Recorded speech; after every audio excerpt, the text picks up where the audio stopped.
सो नमस्कार everyone. I hope आप सब मुझे सुन पा रहे हैं।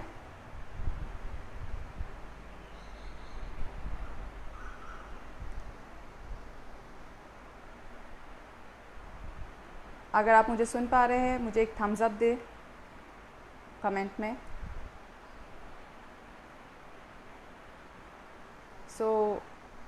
नमस्कार, मेरा नाम हर्षा बांटिया है और राजमाता योग सेंटर की तरफ से मैं आई हूँ। तो सबसे पहली बात उनको मैं थैंक यू बोलूँगी कि आपने यह प्लेटफॉर्म क्रिएट किया और लोगों को बुलाया ताकि उनका इन्फॉर्मेशन, योग का इन्फॉर्मेशन सारे दुनिया तक पहुँचे। बहुत ही अच्छा काम कर रहे हैं आप। So thank you so much and once again welcome everyone. So my name is Harsha Bantia and I'm going to talk over here about stress management. So now when we talk about stress management,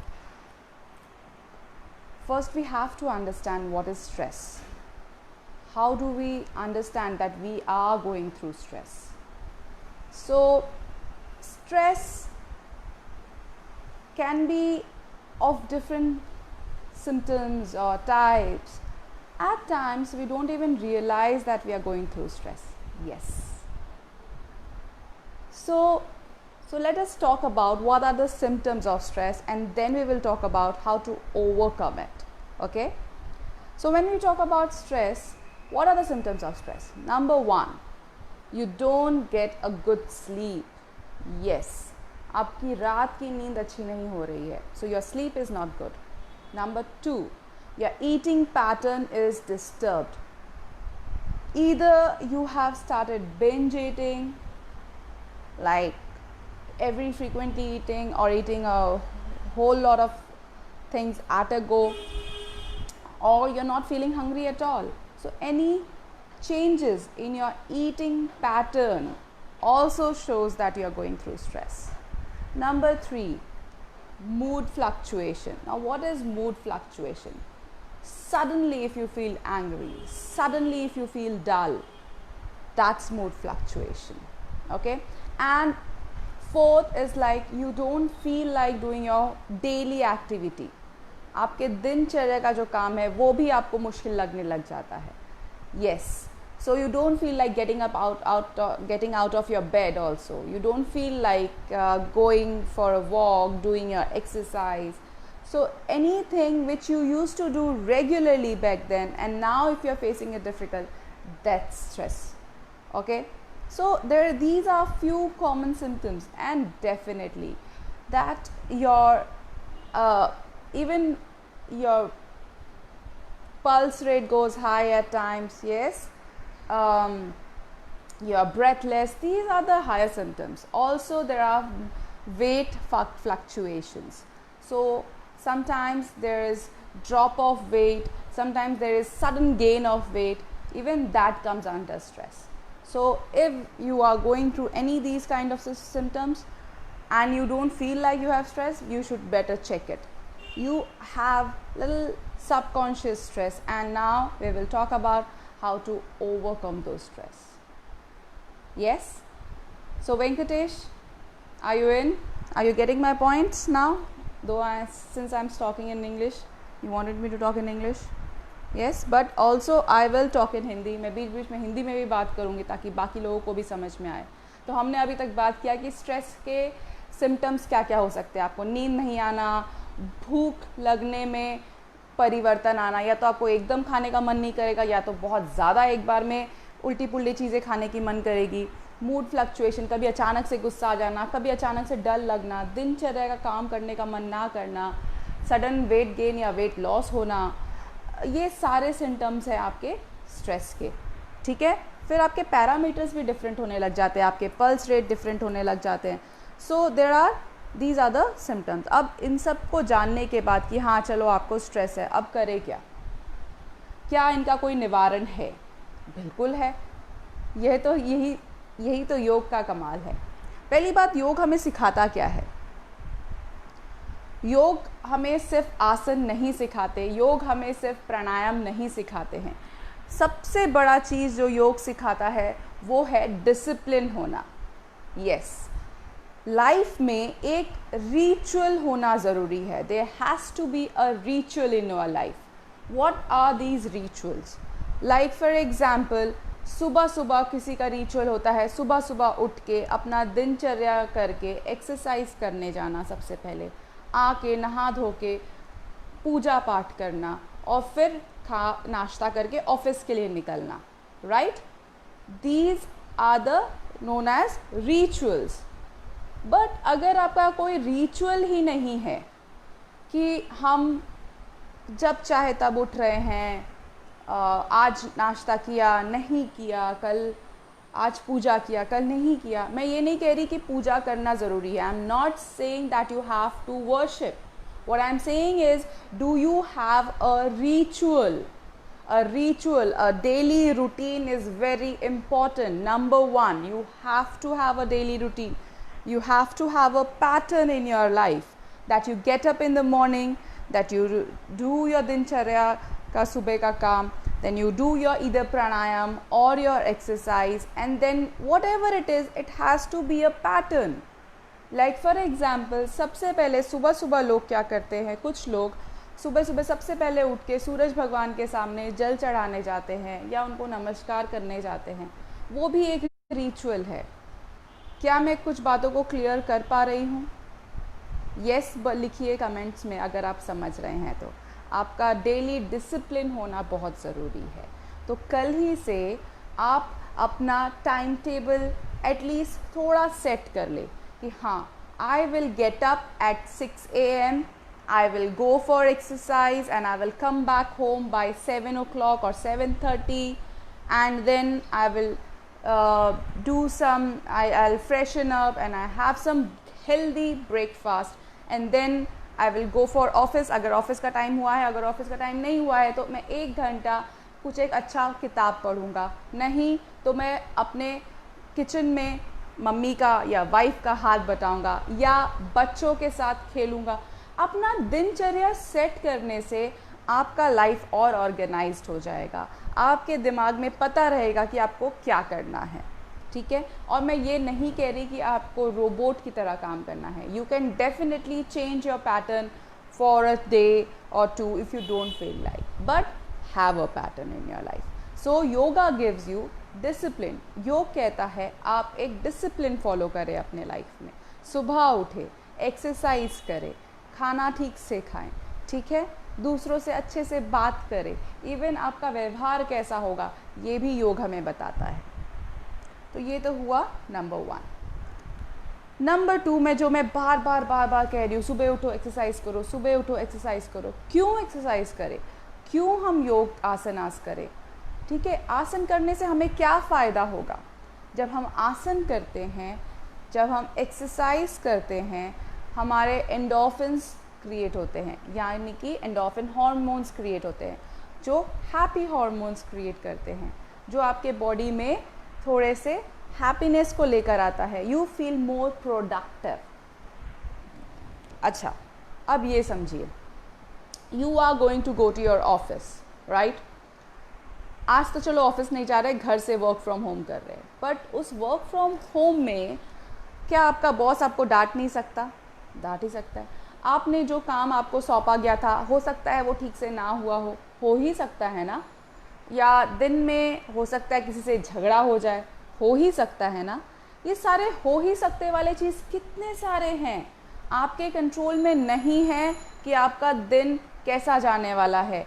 life में कुछ accidents हो सकते हैं, boss आपको डांट सकता है, घर में कुछ अनबन हो सकती है, लेकिन जब आप सुबह उठ के वो एक्सरसाइज करते हैं, वो एक आपका पहला दिन का, मैं दिन की बात कर रही हूँ, वो दिन का आपका पहला अचीवमेंट है। और जब इमेजिन करिए, when you start a day with an achievement in your pocket, you are so happy, isn't it? तो आपने एक्सरसाइज किया और आपको लगा चलो आज मैं 50 सूर्य नमस्कार का चैलेंज लेती हूँ या लेता हूँ, और आपने वो कर लिया, आपको एक विनर की जैसा फील होगा। और वो जैसे ही आप एक विनर जैसा फील करेंगे, आपके अंदर हैप्पी हार्मोन्स क्रिएट होगा, जो कि आपको पूरा दिन और भी बाकी रुकावटों से, स्ट्रेस से जूझने के लिए आपको हेल्प करेगा। ठीक है, सो दिन की एक्सरसाइज को कभी ना भूले। ये हुआ नंबर 2। अब नंबर 3 क्या होता है? अब आपने फिजिकल बॉडी का ध्यान दे दिया, ठीक है। नेक्स्ट आपको ध्यान देना है आपके मस्तिष्क का, आपके प्राण का, आपके एनर्जी सिस्टम का। व्हेन आई टॉक अबाउट प्राण, it is not just the breath what we are talking about, we are also talking about the energy system. Yes, you require a lot of energy. आपको बहुत energy चाहिए आपके शरीर के अंदर के हर एक उस क्रिया को करने के लिए।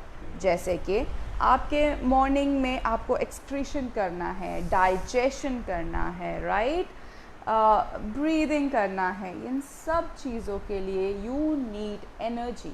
वो एनर्जी कहाँ से आएगी? वो एनर्जी ऐसे तो आप जब सांस लेते हैं आपको मिलती है, लेकिन क्या आप जानते हैं कि हम हमेशा दोनों नाक से एक समान रूप में सांस नहीं लेते हैं? किस किस को ये बात पता है? मुझे थम्स अप दे। जिसको नहीं पता है यहाँ लिखे कि नहीं पता है, या हाँ या ना में बताइए। क्या दोनों नाक से हम एक साथ सांस लेते और छोड़ते हैं? मुझे हाँ में और ना में जवाब दीजिए यहाँ कमेंट बॉक्स में। यहाँ पर काफ़ी लोग हैं, मैं चाहती हूँ आप यहाँ बताएं मुझे कि आपको क्या लगता है। हम क्या दोनों नाक का, दोनों नॉस्ट्रल्स यानी कि दोनों छेद का एक ही साथ उपयोग करते हैं? Do we use the both nostril at one go when we are breathing in or out? Yes or no? Type in on the comment box so that I know what you know. I'm waiting for your answer.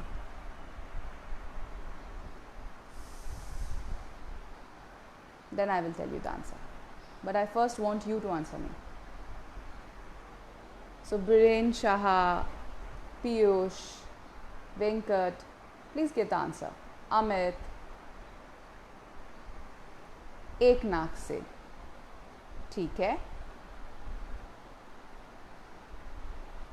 श्रेयर नहीं, okay, एक बाजू से इन्होंने कहा, ठीक है, correct. हम दोनों नाक से एक समान रूप में सांस लेते और छोड़ते नहीं हैं, क्योंकि कभी कभार हमारा इदा हमारे नाड़ी दो भाग में होते हैं, इदा और पिंगला। ऐसे तो बहुत सारे नाड़ियाँ से, बट जो दो मेन होते हैं वो है इदा और पिंगला। जो इदा और पिंगला है, that is a male version and the female version, yin and yang. So इसमें रनंजय नहीं, इन्होंने येस कहा है। नहीं, हम दोनों नाक से सांस एक साथ नहीं लेते हैं। हम कभी राइट से ज़्यादा लेते हैं, कभी लेफ़्ट से ज़्यादा लेते हैं। ऐसा क्यों होता है?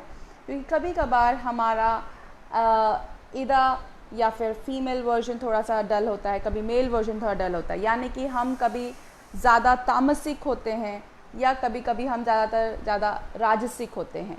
यानी कि हम बहुत ज़्यादा कभी कभार प्रोएक्टिव हो जाते हैं, कभी कभार हम बहुत डल हो जाते हैं। अगर आप लेफ़्ट नाक से सांस ले रहे हैं और छोड़ रहे हैं, इसका मतलब है कि आप थोड़ा सा अभी रिलैक्स्ड मूड में हैं या आप अभी उतना कर्मठ नहीं है।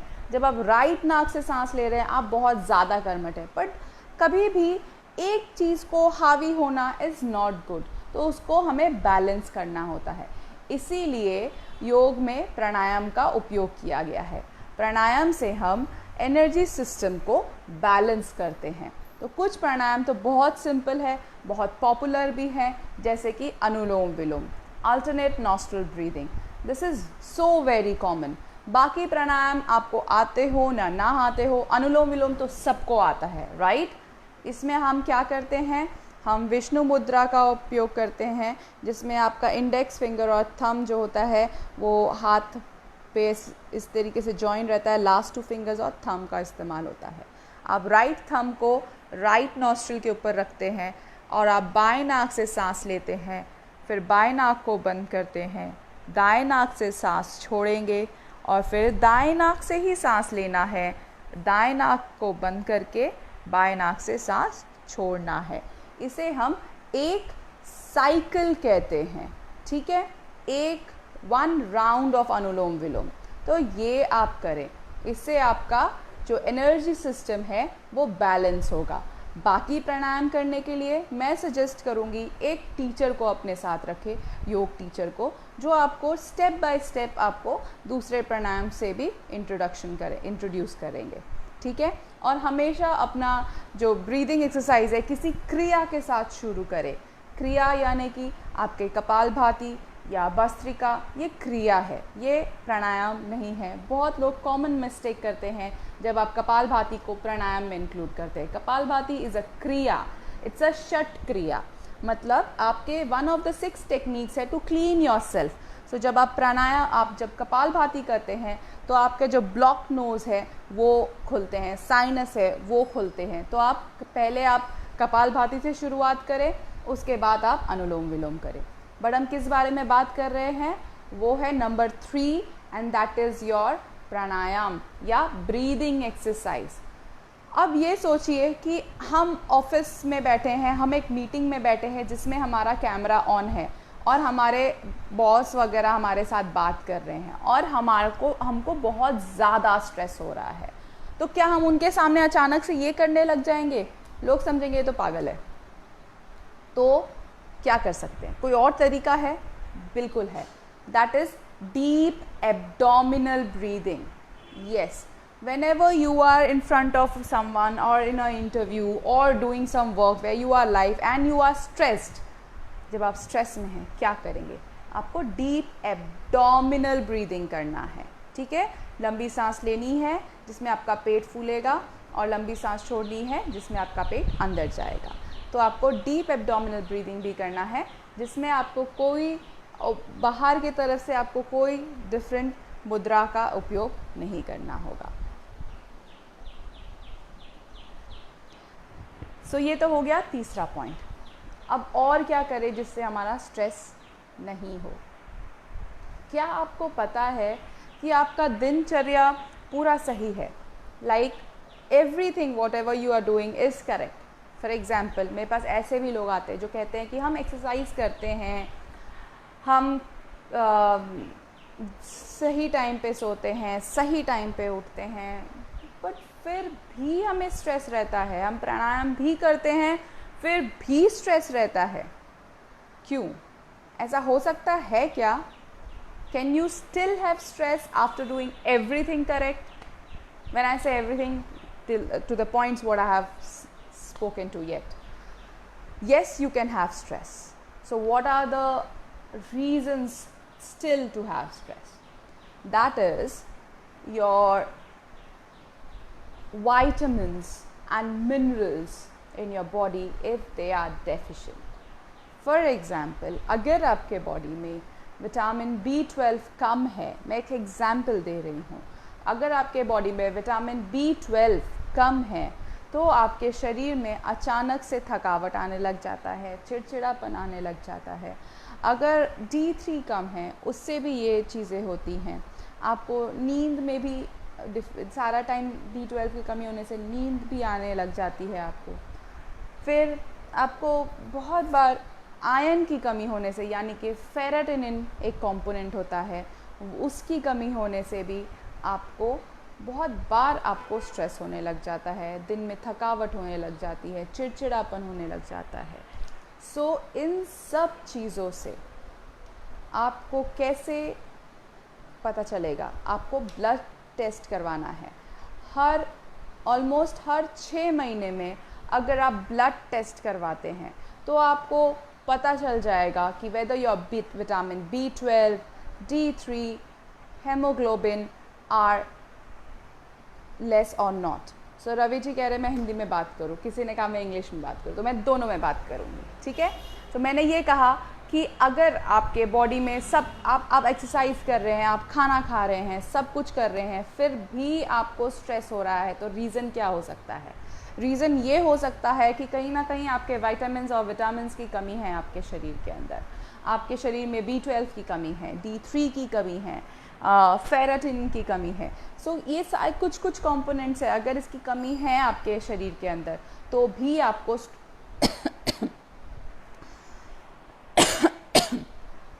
आपको स्ट्रेस हो सकता है। तो इसके लिए आपको क्या करना है, ब्लड टेस्ट करवानी है। यस, अगर आप ब्लड टेस्ट करवाएंगे आपको पता चलेगा, और आपको पता चलेगा तो आप इसके सप्लीमेंट्स ले सकते हैं। और क्योंकि हम जितने भी लोग हैं ज़्यादातर वेजिटेरियन होते हैं जो योग को फॉलो करते हैं, या फिर ज़्यादातर वेजिटेरियंस में B12 की कमी ज़्यादा होती है। क्यों ऐसा? बिकॉज B12 केवल नॉन वेज में ज़्यादा पाई जाती है, जो कि जिसकी बायो अवेलेबिलिटी ज़्यादा रहती है। तो जो लोग वेज खाते हैं उसमें तो पक्का B12 कम है, तो उनको हमेशा ज़्यादातर सप्लीमेंट्स लेना पड़ता है।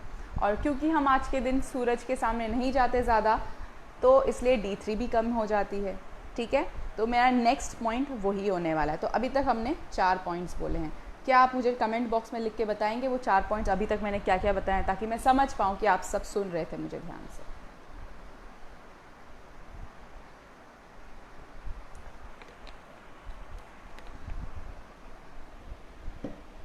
बताइए अभी तक हमने किस बारे में बात की? हमने बात की सबसे पहले अपने लाइफ में डिसिप्लिन लाने का। योग का मतलब होता है डिसिप्लिन। नेक्स्ट, हर सुबह आसन का या एक्सरसाइज करना। ठीक है, नंबर 2। नंबर 3, ब्रीदिंग एक्सरसाइज करना।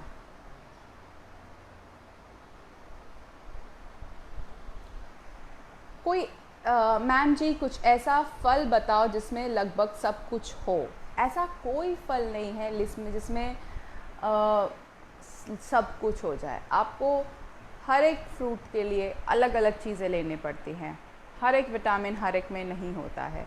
सो कभी भी आप, इसीलिए हमें बताया जा रहा है कि आप डिफरेंट टाइप्स के फ्रूट खाएं, डिफरेंट रंगों वाले फ्रूट खाएं। इसीलिए अगर एक ही चीज़ में सब कुछ मिलता तो इवन एनवायरनमेंट हमें वो एक ही फल देता, पर एनवायरनमेंट हमें बहुत रंग के फल देते हैं। और फल भी हमें हमारे रीजन के हिसाब से खाना चाहिए। बॉम्बे में अगर सपोज़ करो आप महाराष्ट्र में रहते हैं तो स्ट्रॉबेरी खा सकते हैं, वेरएज़ कैलकाटा में स्ट्रॉबेरी नहीं मिलता है, वो हमें इंपोर्ट कराना पड़ता। तो यहाँ पर मैं स्ट्रॉबेरी सजेस्ट नहीं करूँगी, महाराष्ट्र में स्ट्रॉबेरी सजेस्ट करूँगी, कश्मीर की तरफ मैं एप्पल सजेस्ट करूँगी। सो जहाँ का जो लोकल फ्रूट है, साउथ में मैं बहुत ज़्यादा कोकोनट यानी कि नारियल सजेस्ट करूँगी। तो जितना आप आसपास का लोकल फ्रूट्स है खाएंगे तो आपका उस सीज़न का आपका विटामिन्स का जो भी है नीड्स वो पूरा हो जाएगा। विटामिन D3 का मेडिसिन जो सबसे कॉमन है वो अपराइज डी है, 60,000 mg का होता है वो आप हफ्ते में एक बार ले सकते हैं, पर उसका कोर्स भी आप ऑलमोस्ट 3 महीना तक कर सकते हैं। उसके बाद थोड़ा ब्रेक लीजिए, बट सब कुछ करने से पहले एक डॉक्टर से सलाह ज़रूर लीजिए। ठीक है, तो मैं अभी तक क्या कह रही थी कि एक्सरसाइज किया, आपने डिसिप्लिन निभाया, एक्सरसाइज किया, ब्रीदिंग एक्सरसाइज किया, उसके बाद आपने क्या किया, अपने डाइट का ध्यान रखा कि डाइट में आप किस प्रकार अपने दिन को सजा रहे हैं। जब आप एक थाली को सजाते हैं उसमें देखिए कि आपके थाली में कितने रंग हैं।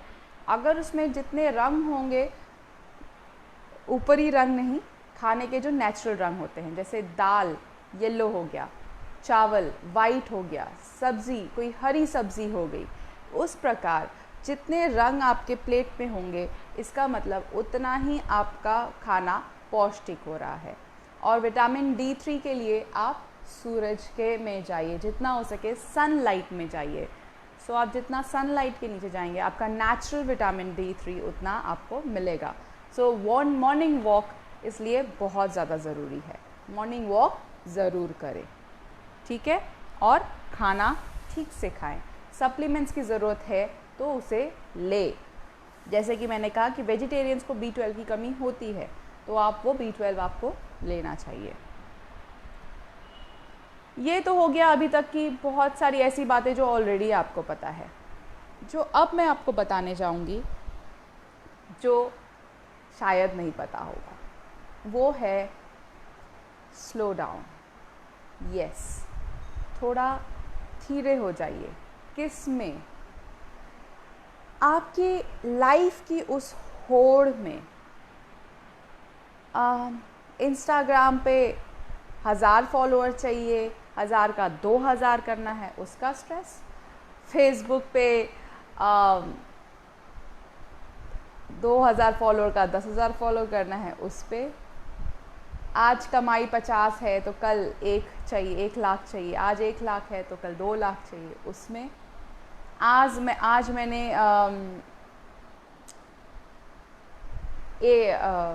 इस महीना मैंने 5 किलो वज़न घटाया, तो अगले महीना भी मुझे 5 किलो वज़न घटाना है, उसमें। तो हर एक चीज़ के पीछे पड़ना कुछ हद तक ठीक है, बट उसके बाद आपको स्लो डाउन होना चाहिए।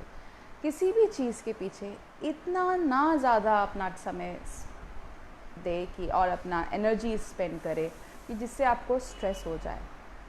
कुछ लोगों को मैंने देखा है, वो आसन करना पसंद करते हैं, योग आसन करना पसंद करते हैं, लेकिन वो आसन में भी इतना स्ट्रेस हो जाते हैं कि हमें चक्रासन नहीं आ रहा, हमें शीर्षासन नहीं आ रहा है, हम अपने घुटनों को नाक से टच नहीं कर पा रहे, तो स्ट्रेस हो जाते हैं। क्यों होना?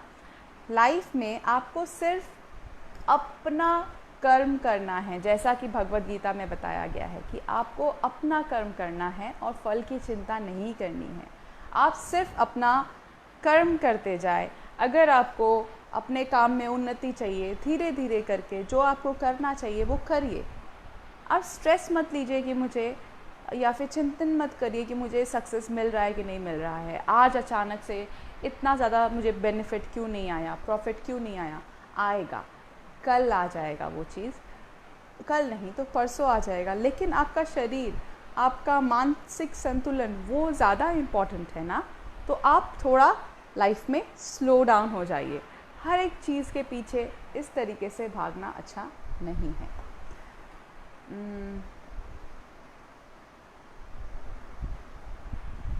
ओके, ये तो हुआ नेक्स्ट। अच्छा, अब और क्या कर सकते हैं? अब आती हूँ मैं थोड़ा सा टेक्निकल पार्ट्स में, योग में, और अब मैं जाऊँगी थोड़ी देर में। सो अगर आपके पास कुछ सवाल है, ये तो मैंने 5 चीज़ें बता दी, लास्ट में कुछ चीज़ें मैं बता दे रही हूँ जो आप कर सकते हैं। आप योग में कुछ क्रिया है, चैंटिंग्स हैं, वो आप कर सकते हैं। आप चैंटिंग्स जितना करेंगे, आप मेडिटेशन जितना करेंगे, आप क्रियास जितना करेंगे, उतना ही आपको रिलैक्स फील होगा। सो आप सुबह उठ के चैंटिंग करें जितना हो सके, क्योंकि चैंटिंग करने से आपके मन को उतनी ही शांति प्रदान होती है, प्लस आपके एनर्जी सिस्टम्स भी खुलते हैं उसमें। और आप कुछ क्रियाज है, जैसे कि ज्योति त्राटक कर सकते हैं रात के वक्त, जिससे कि आपको नींद भी अच्छी आएगी, आपका कंसंट्रेशन भी बढ़ेगा। सो ऐसी बहुत सारी योग में चीज़ें हैं। मैं यहाँ पर विस्तार में इसलिए नहीं बता रही हूँ क्योंकि मैं आपका पास्ट नहीं जानती कि आपने अभी तक कितना प्रैक्टिस किया है। याद रखिए, अगर मैं कहती हूँ अचानक से कि आप भस्त्रिका करें और आपने लाइफ में कुछ भी नहीं किया है और आपको हाई ब्लड प्रेशर है, और अचानक से मेरा सुन के आप भस्त्रिका करने लग जाएंगे, तो आपको और नुकसान होगा। तो वैसा नहीं करना है। आपको कोई भी एक टीचर के साथ संपर्क करना है और उनको अपना हिस्ट्री बताना है, उसके ऊपर डिपेंड करके वो आपका योग आपको सजेस्ट करेंगे। How to concentrate on meditation, mind and wander. ठीक है, भारती, सबसे अच्छा तरीका है ज्योति त्राटक, जिससे आपको कॉन्सेंट्रेशन करने में हेल्प होता है। जो त्राटक होती है, आप कोई भी चीज़ के ऊपर एकत्रित एक ध्येय से आप उसको देखें बिना आग झपकाए, उससे आपका कंसंट्रेशन स्किल्स बढ़ता है। या तो वो कैंडल लाइट भी हो सकता है, या तो वो कोई एक बिंदु, यानी कि छोटा पॉइंट, ब्लैक पॉइंट, या जैसे हम बिंदी लगाते हैं वैसा कोई पॉइंट को आप ध्यान से देखते रहे बिना आँख झपकाए, फिर आँख बंद करें, फिर थोड़ा सा आँखों को मसाज करें, फिर आँख खोलें, फिर उस पॉइंट को ध्यान से देखें। इस तरीके से आप अपने कंसंट्रेशन पे काम करेंगे, और जैसे जैसे आपका कंसंट्रेशन बढ़ेगा, आप मेडिटेशन की तरफ फिर अच्छे होते जाएंगे। याद रखिए, कंसंट्रेशन अलग चीज़ है, मेडिटेशन अलग चीज़ है, धारणा अलग है, ध्यान अलग है। हम कई बार ध्यान को कंसंट्रेशन के साथ ले आते हैं। मेडिटेशन में कंसंट्रेशन की ज़रूरत नहीं है। आपको एक बार कंसंट्रेशन पूरी तरीके से आ गया तो आप आराम से मेडिटेशन कर सकते हैं। विच प्राणायाम, क्रिया और breathing techniques are beneficial for releasing stress? For stress, pranayama में आप अनुलोम विलोम बहुत अच्छे से कर सकते हैं, आपको बहुत अच्छा फील होगा। In kriyas you can do Kapalbhati, and in normal breathing techniques you can do deep abdominal breathing. That's it. So ये बहुत सिंपल चीज़ें मैंने आपको बताई हैं जो कि आप सबको पता है, बस आपको फॉलो करनी है। और अगर आप में से किसी को भी कुछ दिक्कत है तो आप मुझे इंस्टाग्राम पे या फेसबुक पे harsha_fit mom में आप मुझे संपर्क कर सकते हैं। वहाँ पर आपके कुछ भी प्रॉब्लम्स होंगे तो बताया जाएगा, और आप वहाँ पर मुझे अपने डिटेल्स दे सकते हैं, तो मैं आपको वहाँ पर हेल्प कर दूँगी इंडिविजुअल भी। नहीं तो फिर आप यहाँ पर इस संस्थान में भी संपर्क कर सकते हैं। इनके पास बहुत अच्छे योगा टीचर्स हैं, वो आपको क्लासेस भी दे सकते हैं। सो यहाँ पर मैं अपना सेशन को समाप्त करती हूँ, and thank you so much for everyone, and hope you all got benefit from this session. Thank you so much. Have a good day. Namaskar.